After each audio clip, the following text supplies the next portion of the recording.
Okay, I have the honor once again of introducing our speaker, Dr. Oksana Sawiak. She graduated from the University of Toronto and practices in Mississauga, Ontario. She is the third dentist in Canada to achieve mastership in the Academy of General Dentistry and the first woman ever. That's excellent. Let's hear it. That's incredible. She is an accredited member of our group here and the chair of the Biological Periodontal Therapy Committee. Let's welcome Dr. Sawiak. My AGD disclaimer. I do not have any financial interest of a product in my talk or with any companies offering grant monies for this continuing dental and medical education program. Welcome back to those that were here before. The people that were not here before, it was just a basic introduction to the microscopy and diagnosis of Perio disease, specifically the bacteria, the parasites, and the fungi. We all know how to do clinical diagnosis. Our hygienists can record these findings for us, tell us whether there's a red halo around any tooth, if there's a roll of swelling or a shiny spot without stippling, and do they bleed when they brush or floss? Is there bleeding on probing? Delayed bleeding? Delayed bleeding is not normal. Don't be afraid to milk a swollen area with your finger. Do you express pus or clear exudate? Is there a blue tinge to the gums? You will find that frequently there is trichomonas. Excuse me, I just have to.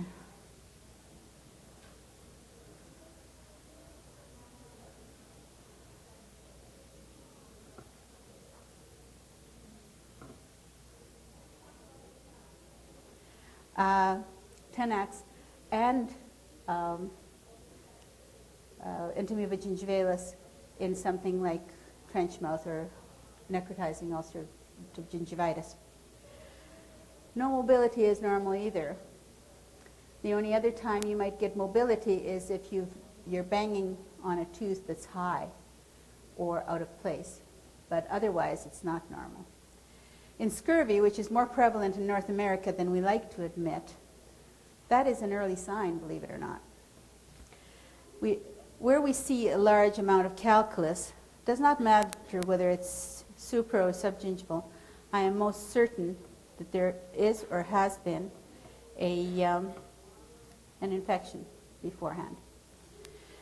So redness, swelling, bleeding, pus, blueness, flaccidity, calculus, plaque, amalgam tattoos, tooth mobility, halitosis. Those are all symptoms that we are looking for in our diagnosis. A metallic taste or a smell like rotten cabbage or mothballs is very typical of parasite infections.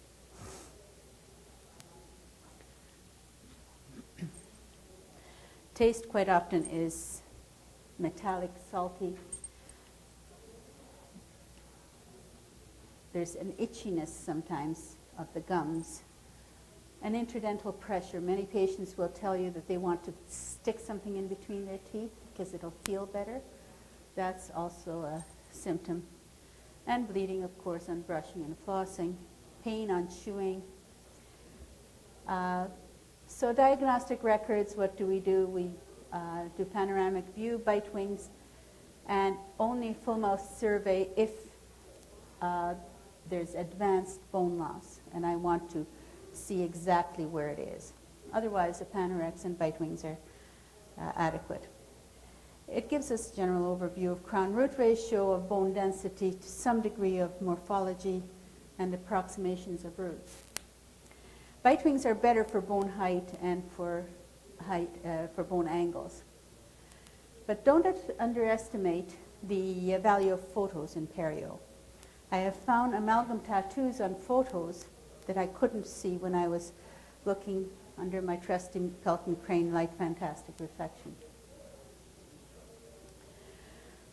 There are diagnostic tests like DNA testing, BANA testing, cultures, EAV testing, and microscopy. I subscribe to the KISS principle whenever possible, and in dentistry, the most basic stick figures is what I draw for people.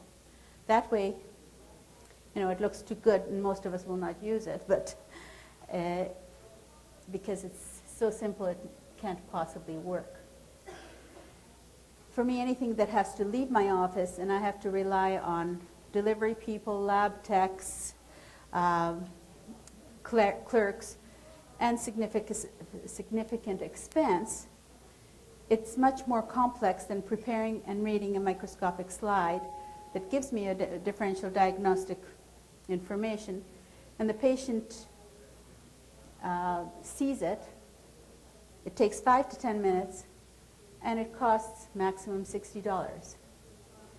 The slide itself doesn't cost $60, it costs $25, but then we also charge for the consultation around it. Tests sent to labs are always more expensive, often require a steep learning curve to translate, and may not be something that you can delegate to a hygienist. I can delegate this to my hygienist. When a patient sees the beasties on a slide, they can see a direct correlation between their periodontal health and the treatment offered. And they become a willing participant in their treatment. Trying to get at this here.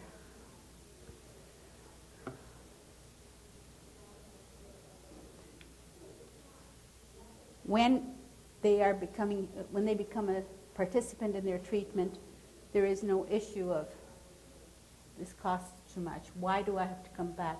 Why do you need to scale me again? Why? I have no compliance issues, and I really do not have acceptance issues because of it. As said before, oral flora and periodontal disease were considered normal with all these bacteria, parasites, and trichomonas. But none of them are present in a really healthy mouth.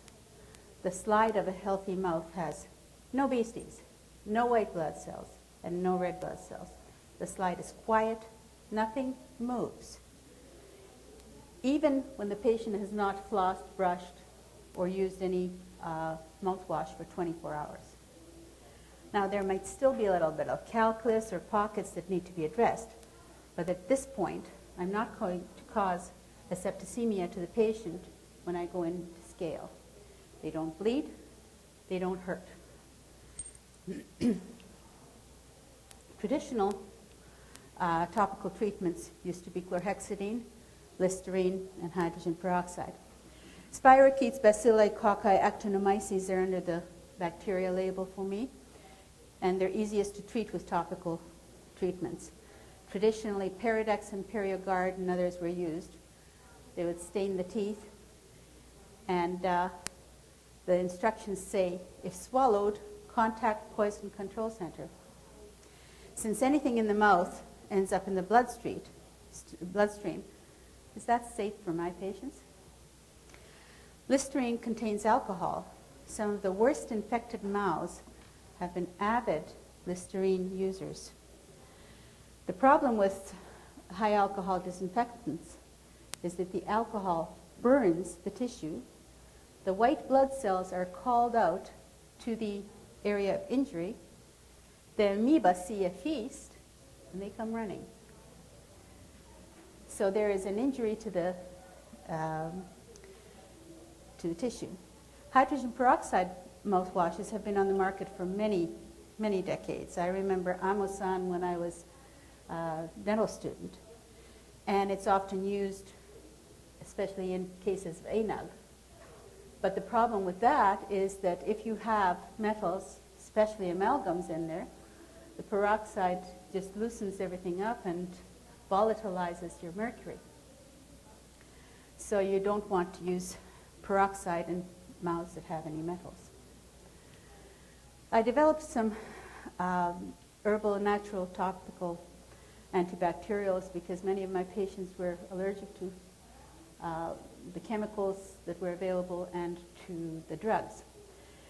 And let's start with the very simple hot salt water. Hot salt water works. It's worked for eons. Essential oils like oregano, tea tree oil, peppermint are all well-known antiparasitics and antibacterials. Grapefruit seed extract is excellent for fungus. Colloidal silver is an excellent natural antibiotic. It kills pathogens of all kinds, and it has the added advantage of not causing any allergic reactions or killing off good bugs. Tooth and Gums tonic and toothpaste is my mainstay, and Bernie here has really helped me out with a lot of information on them. He has made it out of essential oils and herbs with no alcohol, so patients do not have bad reactions and they taste good. Perio Clear and toothpaste is another product that's available. Oregano oil, tea tree oil, as I mentioned, colloidal silver. The aloe vera juice and jelly is another very, very good antibiotic. As a matter of fact, it can be used both internally and on the gums. Ozonated water rinses and ozonated oil, ozone gas. All those are very, very good antibacterials and antifungals. How do I use these? Colloidal silver, 1 teaspoon twice a day, rinse and swallow. I ask them to rinse for about a minute and then swallow it. Oregano oil, 2 drops under the tongue, or they can put it on their finger and go around the gums after they've cleaned their teeth, and that's usually after supper and at bedtime. Oregamax capsules are the thing they take internally. The aloe vera juice and jelly was the first herbal protocol I started using. It is effective. It takes sometimes 6 weeks rather than 4 weeks. And we do an ounce of aloe vera juice twice or 3 times a day and apply aloe jelly to the gums 2 times a day. And olive leaf extracts, they are excellent for things like canker sores because it's an excellent antiviral. And we have them put a little bit on the, open the capsule, put it a little bit on the cankers.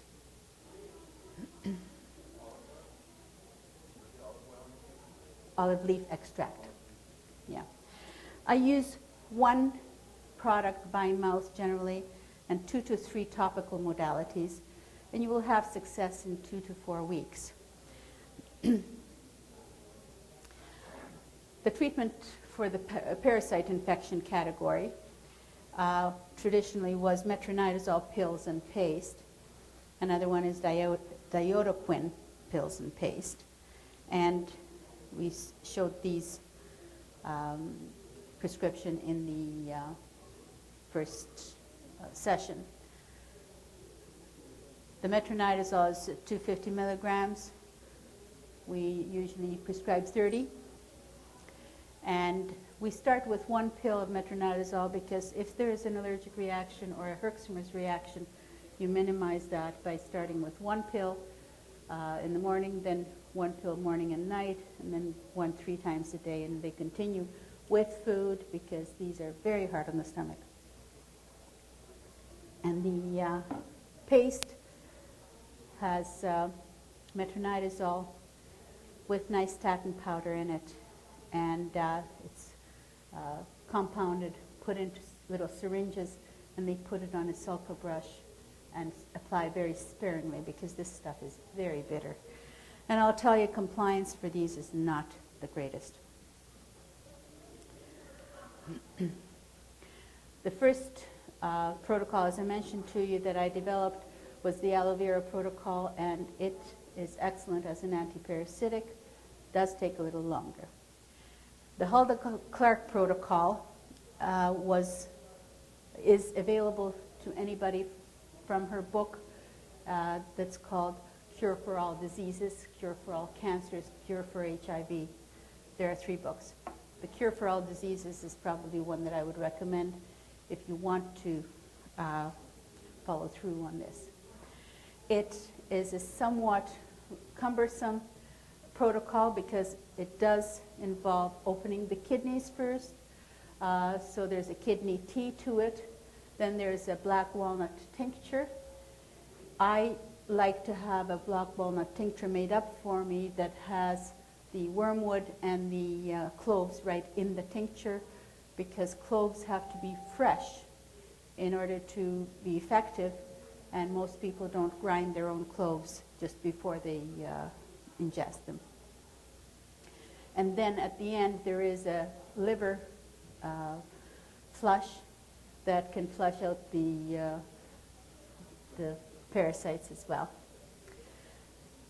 The Oregano Protocol is a little easier. I get more compliance with it, and I mentioned it before.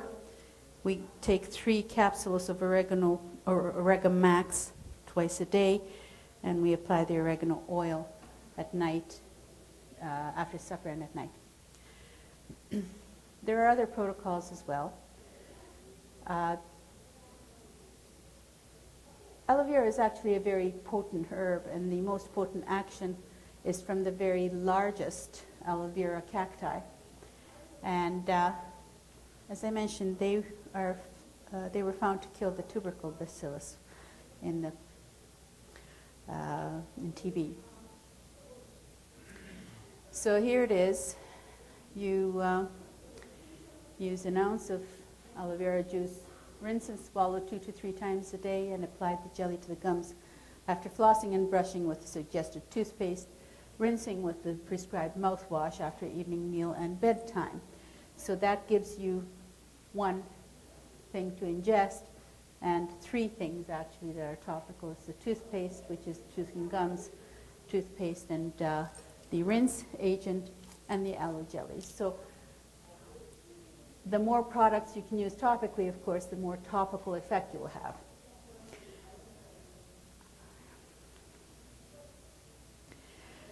And as I mentioned, the Hulda Clarke Protocol was more encompassing, more complex.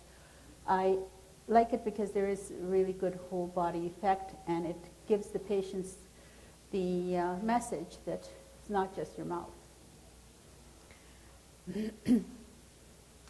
And it was the 2nd protocol that I found out about and instituted. The 3rd protocol was from Cures in Your Cupboard by Dr. Ingram Cass, and I have a lot of success with that. And it seems that patients choose that one most often. In each case, though, the protocol is customized for the patient. Many of our patients, I'm sure yours as well as mine, are allergic to some things. Or they can't stand the taste of oregano, or aloe vera makes them puke or whatever. So you customize it. If a person is a diabetic, for instance, they might have to be on this the rest of their lives because they tend not to heal, not to get rid of infections. And then the sources of infection are reviewed with the patient. We have a sheet on how to avoid the reinfection. They're given, that sheet's given to the patient, and they're encouraged to send in the spouse or significant others for a slide in order to treat everybody that may affect them. And then a follow-up slide is booked. There is no scaling, even with irrigation, until they are free of parasites, at least parasites. So a little bit of practice management. We take a slide at our new patient appointment. Many patients say, ooh, I have to come in without brushing my teeth for my first appointment. They're reassured that that's part of the diagnosis, and we get very good compliance that way. They're sent the plaque collection instruction card with their appointment card. And then in 4 weeks, we do a follow-up slide. If the slide then is clear, a hygiene appointment is booked. That way, if we booked the cleaning with the hygienist and the slide was positive, they would have a problem. We'd have a problem with an empty schedule.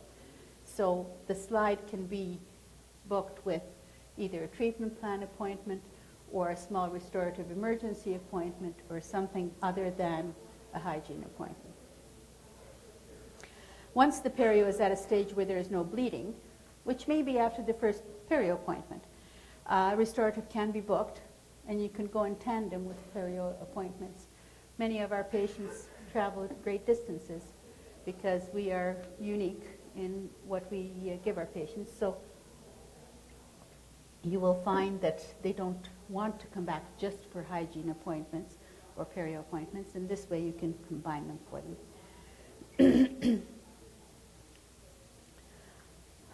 Isn't that beautiful? Delegation of the perio program is what I do very successfully. My hygienists really love their work. They don't get carpal tunnel syndrome. She's the one, in my case, it's both are she. She does the slide. My assistants are also allowed to take a slide. It shows the patient the slide on the monitor, goes over the options for treatment after discussing it with me in case there is some reason why they can't do that protocol. And if there's an allergy or an unusual medical history. She does all the scaling. She does all the progress charting and clinical findings. She reports when the bleeding is under control so that the restorative can be booked. And the suggested recall schedule is booked as in the protocols unless the hygienist's experience warrants a change. If a person is not responding to treatment as the textbook says, then she'll come and say, I think we need to see this person more often, or I think he's really finished, he doesn't need that extra appointment. So we do feedback that way. There are lots of advantages of scaling a mouth that has no infection. There's no bloody mess to contend with. And this is one thing my hygienists noticed after I trained them in this method. They don't have soaked gauze. There's no bleeding. And no anesthesia. I don't remember when I last had to anesthetize a patient for scaling. The calculus seems to break away more easily too. It's not as tough to remove. And there's no halitosis to contend with. Even with our masks, sometimes it's a hard thing to face. And the hygienist has more time to educate and motivate the patient to health.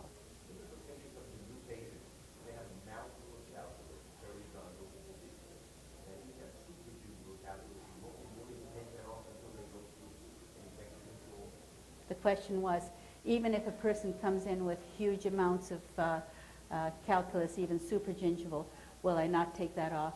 No. And carpal tunnel is not a problem in our office.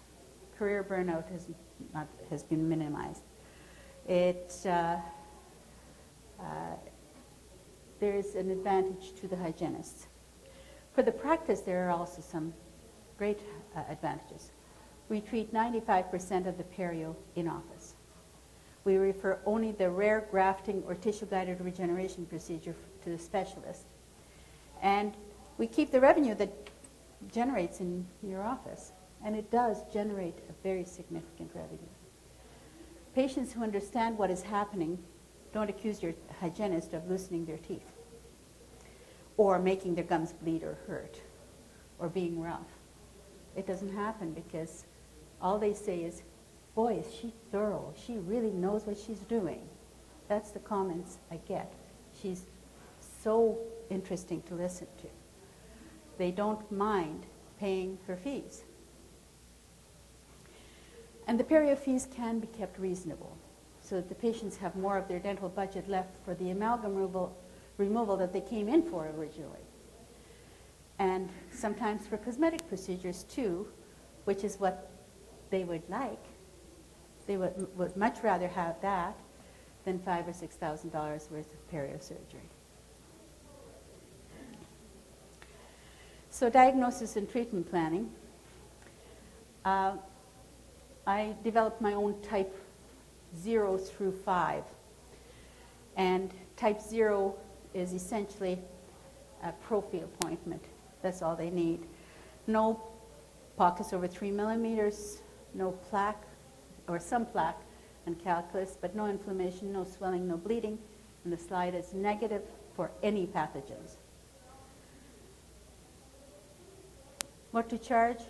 How many appointments do you plan? Each person is unique, but the guidelines we developed help outline the diagnosis and the treatment plans. Type 1 gingivitis. There are no pockets over 3 millimeters. There is evidence of inflammation, bleeding, or swelling. The slide may be positive for any of the bacteria, parasites, or candida, and morning breath might not be sweet. For some, 3 millimeters might be pathological. For others, it's normal. The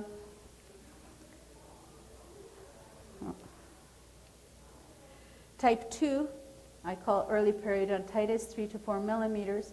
No mobilities or bone loss yet, but there is delayed bleeding, there's swelling, there's maybe a little bit of recession, and the slide is positive specifically for parasites and usually halitosis.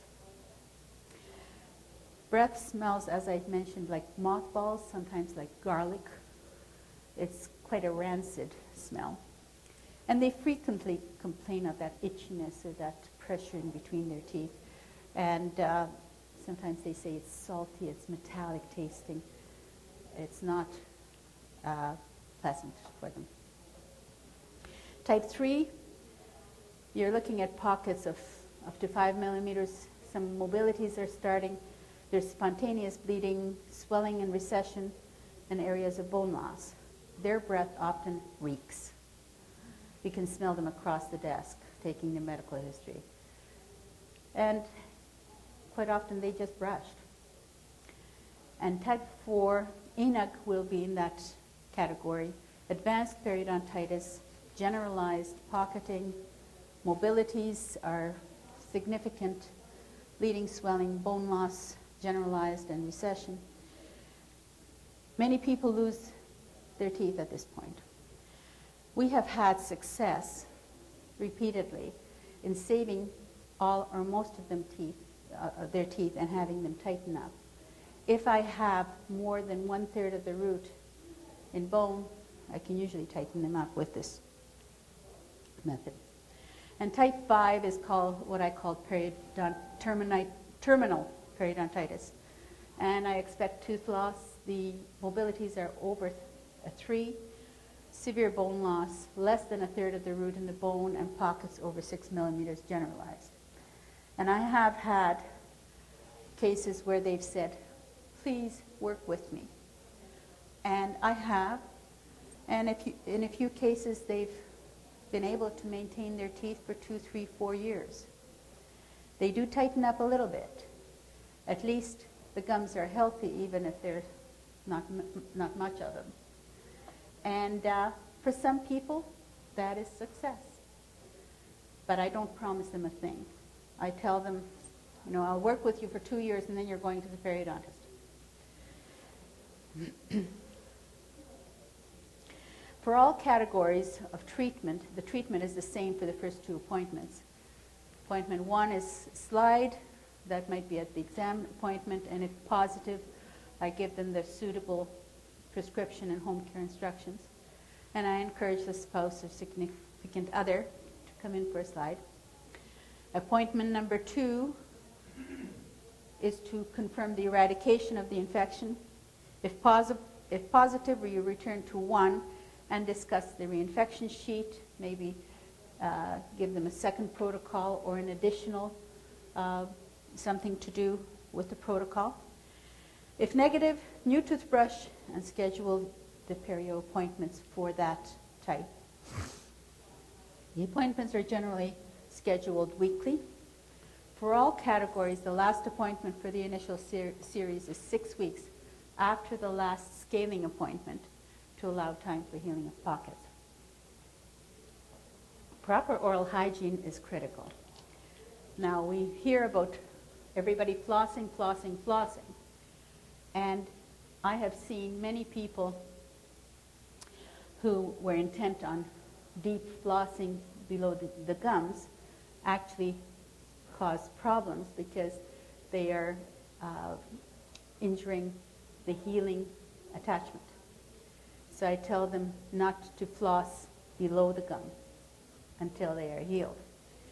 And make sure that they clean their tongue, because the tongue can harbor a lot of these pathogens and cause a lot of halitosis.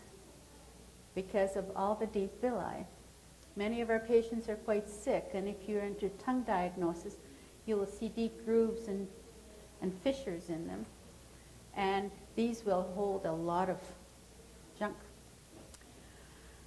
Changing or sterilizing brushes, of course, is very important. I tell them that if they're not going to change their brush every 4 weeks or so while they're in treatment, at least to put it in some food-grade hydrogen peroxide to sterilize them.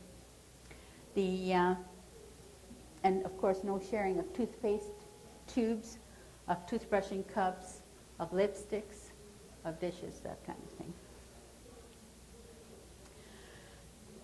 For treatment of type 0, we then normally scale them and pro-feed them at recalls every 6 to 9 months. And this is the patient that I educate about staying infection-free and what to look for should they become infected. Type 1, your first appointment always has irrigation before, scaling, then a rinse, prophy, irrigation again, ozonated water, medication, and the medication I will give you the prescription for, and then oral hygiene and reinforcement. Yes? Yes, I do. The question was whether I repeat the slides on recall appointments. Yes. The appointment number 4 will be the same as 3. Number 5 will be a prophy, new toothbrush, perio charting and reevaluation, and setting up a 4-month recall. So you have finished this treatment protocol at number 4. Number 5 is your checking for the healing and setting up the criteria for recall. Once every 2 consecutive 4-month recalls have had clear slides and no pockets, no bleeding, no swelling, etc., most of my previous perio patients will be on 6, 9, and 12-month recalls now that they've figured out what causes it. Yes?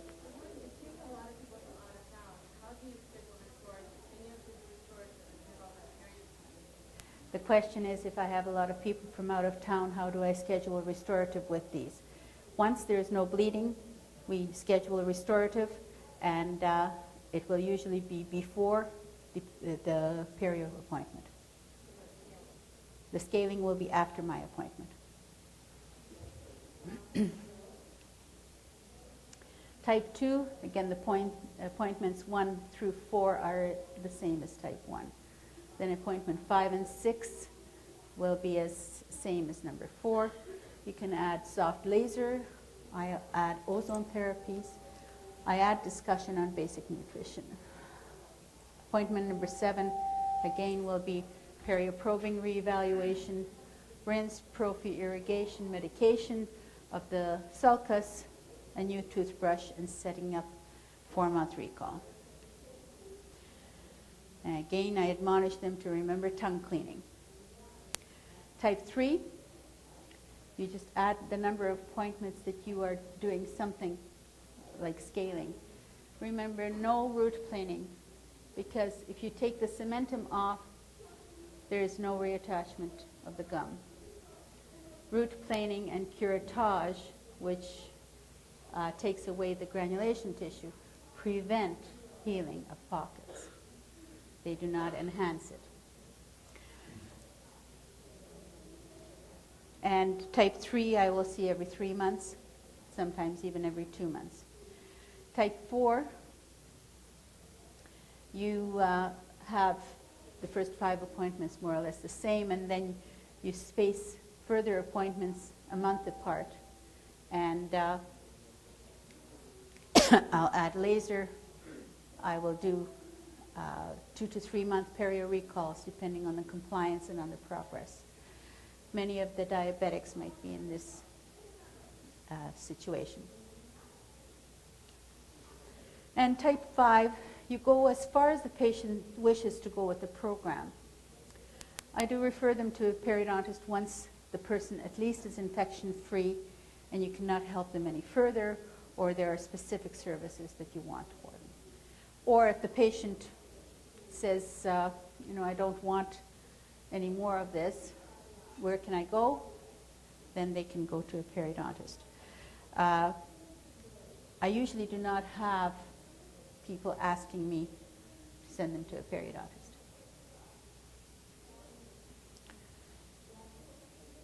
The treatments at the appointments are irrigation with undergum irrigant with a cannula or an irrigation tip of the Cavitron machine. Scaling, as I mentioned, no root planing. We polish with low abrasive paste. We rinse with colloidal silver, and we apply Perio paste, which I'll give you the prescription for. And there have instructions to leave undisturbed for an hour. You can use a cannula, or what we do is we use a syringe with a blunt needle tip. I find that it's a little easier to place into the sulcus. Complex cases, we add other modalities. Soft laser to increase the circulation and reduce inflammation. Ozone insufflation through trays is very effective. Ozonated olive oil in bleaching trays, they can take that home. And the ozonated olive oil is put in almost like fluoride in a fluoride tray, and they can go to sleep with that in. And we do use ozone injections right into the tissue.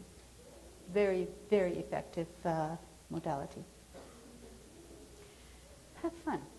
Perio can be fun and can be very rewarding. It doesn't have to be a drudgery. Get a system going. Get your staff excited about getting people healthier. Let your hygiene department blossom and run with it.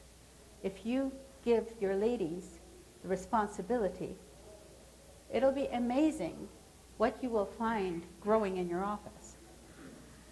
Stop working in bloody and stinking mouths and empower your patients with information that can save their teeth for life, and they will thank you in many ways. Many of my patients will call and say, Doc, I think I have a new infection. I flew to India and I came back and I can feel it. I'd better come in for a slide, right? And sometimes they'll say, I'm taking oregano with me because I know that every time I go to Mexico, I get an infection. The Mexican Montezuma's revenge is Entamoeba histolytica, another version of our friend here. So have fun. It is something that patients respond to really well. They look for this information. They feel empowered when they know what that bleeding gum means, or what that itchiness means, or why their plaque returns after an hour or two. I tell them you shouldn't have to brush more than 3 times a day to keep your teeth as clean as the dentist has polished them, And they say, yeah, but in an hour they feel like they have sweaters on them. And I explain that if they're not infected, they will not have sweaters on. And so they feel empowered. They feel like they have more control over their choices. They will go and look up oregano. They will go to Bernie's site. They will go to the Hulda Clarke book. And you have started them on a healthier path in their lives. And they'll come back and say, you know, I think I'm going to start changing my diet now. So it's just been a positive experience for me. The herbal protocols I developed because many of my patients will not take drugs or can't take drugs. And besides, the more I am on this path, the more I realize that antibiotics just drive infections deeper into the tissues. They really do not cure them or get rid of them. And I think I have time for questions. Yes?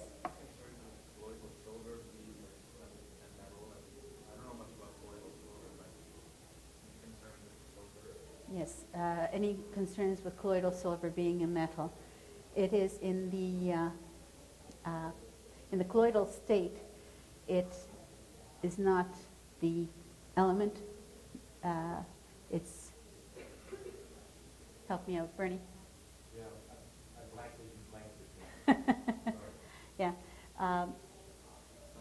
It's not connected per se. It's a colloid, yeah. Yeah. Our grandmothers, when children would get a cold, would heat up some milk with some honey and butter in it and stir it with a silver spoon. That was a remedy for colds. So there was an article in a newspaper about, is it called Agraria, where a person drinking colloidal silver went blue. I think many people have seen that. But then when you read further, he drank a liter of it a day for 40 years. And I don't know why he did that. If a little bit is good, lots is better. But it is an excellent product. Yes? What percentage of the patients do you put on metronidazole? I'd say that maybe 1% of my patients will go on metronidazole. And those are people that don't have time to live. They are going to have some surgery next week, and they don't have time for the herbal protocol to work, or they can't be bothered. And some give me the antibiotic. I don't want to deal with anything else. But when you tell them that you can't have a drink with that, sometimes they change their minds. If you had your choice and had to choose your favorite herbal protocols you would use day in, day out, what combination of things would you use as a rule? As a rule, Oregano Protocol is probably my most popular, and that's the one I would use. The second most popular is the Hulda Clarke one, in combination, again, with the products that I mentioned, topical products like tooth and gums tonic and toothpaste under gum irritant and that kind of thing. Yes? You were mentioning that it's important to bring somebody's partner in if they have infection. What about children? Bringing your partner in is important. How about children? Children, I have found, for some reason, have immune systems that are still intact. And the youngest I have found with an infection was 14, and this was a person with terrible nutrition, no oral hygiene, and a whole family of adults that were infected. And generally not. Usually up to 18, they seem to be quite resistant. But I do recommend to parents, don't kiss your children on the lips. Kiss them on the cheek. You don't need to give them your bugs.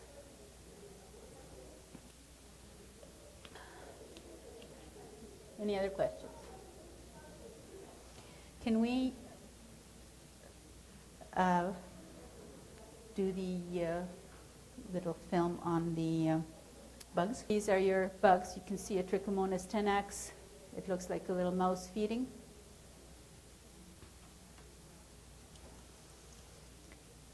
Where's the... Who took it away? Not here, no. Spirochetes attacking a red blood cell.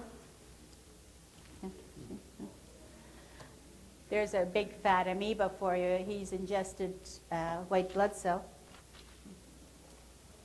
And the white blood cell underneath there. Sometimes it's difficult to tell. And there is a very active amoeba that has fed on a white blood cell and it's dragging it along. That's it. Yes? Software program do you use to record your...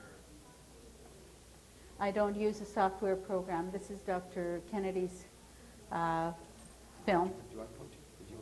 Thank you. This is Dr. Kennedy's film. The one that I did, that I ran myself, I just put it through the camera and into a video player or video recorder. A VCR, yeah. I didn't have software. So if you have it onto, you can see this.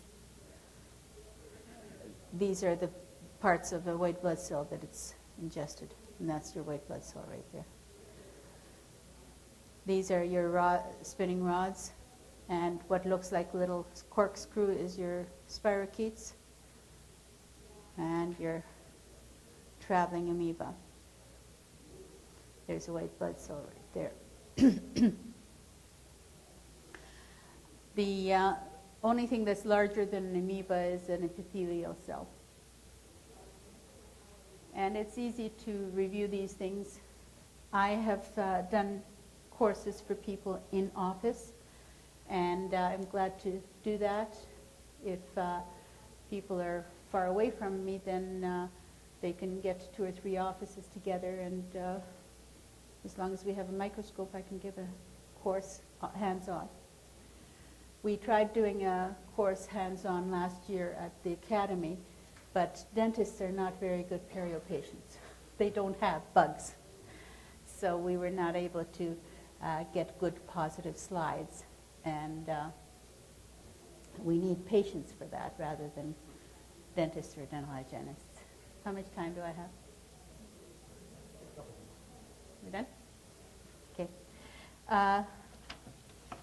The code for this session is OS 080307I, P as in Peter. That's OS 080307IP.